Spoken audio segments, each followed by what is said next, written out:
أعوذ بالله من الشيطان الرجيم بسم الله الرحمن الرحيم رب اشرح لي صدري ويسر لي أمري واحلل عقدة من لساني يفقهوا قولي رب زدني علما اللهم فقهنا في الدين. آیت نمبر 156 سورہ آل عمران. یا ایہا الذین آمنو، اے لوگو جو ایمان لائے ہو، لا نہیں، تکونو تم ہو جانا، کاف واو نون تکونو کا روٹ ورڈ ہے، کالذین ان لوگوں کی طرح، کالذین کفروا جنہوں نے کفر کیا، وقالوا اور انہوں نے کہا، لِإِخْوَانِهِمْ اپنے بھائیوں کے لیے، اذا جب ضربوا وہ سفر کو نکلیں، واد را با اس کا روٹ ورڈ ہے، فی میں، فی الارضی زمین میں، او یا کانو ہوں، غزن اس کے معنی ہے غازی یا لڑنے والے، یا آپ کہہ سکتے ہیں جہاد میں، غین زا واو اس کا روٹ ورڈ ہے، لو اگر، کانو وہ تھے، عندنا ہوتے، عندنا ہمارے پاس، ماں نہیں، ماں تو وہ مرتے، میم واو تا ماں تو کا روٹ ورڈ ہے، وما اور نہ، قتلوا وہ قتل کیے جاتے، قاف تا لام اس کا روٹ ورڈ ہے، لیجعل تاکہ بنا دے، جیم عین لام اس کا روٹ ورڈ ہے، لیجعل اللہ اللہ، ذالک یہ، حسرتن حسرت، فی میں، قلوبہم ان کے دلوں میں، واللہ اور اللہ، یحیی یا اس کا روٹ ورڈ ہے، زندہ کرتا ہے یا جلاتا ہے، وَیُمِیتُ اور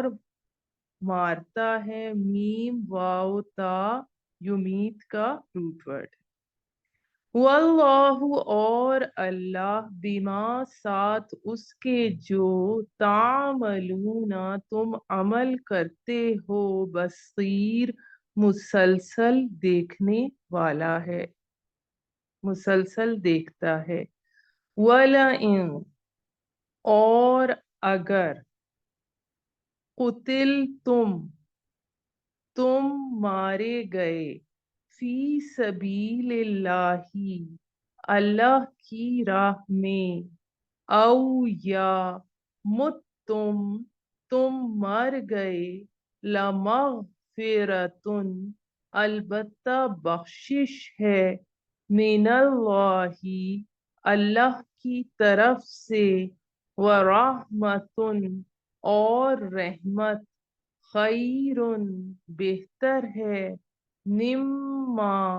اس میں سے جو، یجمعون اس سے جو، یجمعون وہ جمع کرتے ہیں، جیم میم عین اس کا روٹ ورڈ ہے، وَلَئِن اور اگر، تم مر گئے، او یا قتل تم قتل کیے گئے یا مارے گئے، اب یہ لام زبر لا کا اس میں چونکہ الف نہیں پڑھا جائے گا تو لام زبر لا کا مطلب البتہ لیا جائے گا، الا طرف، البتہ طرف، اللہ کے،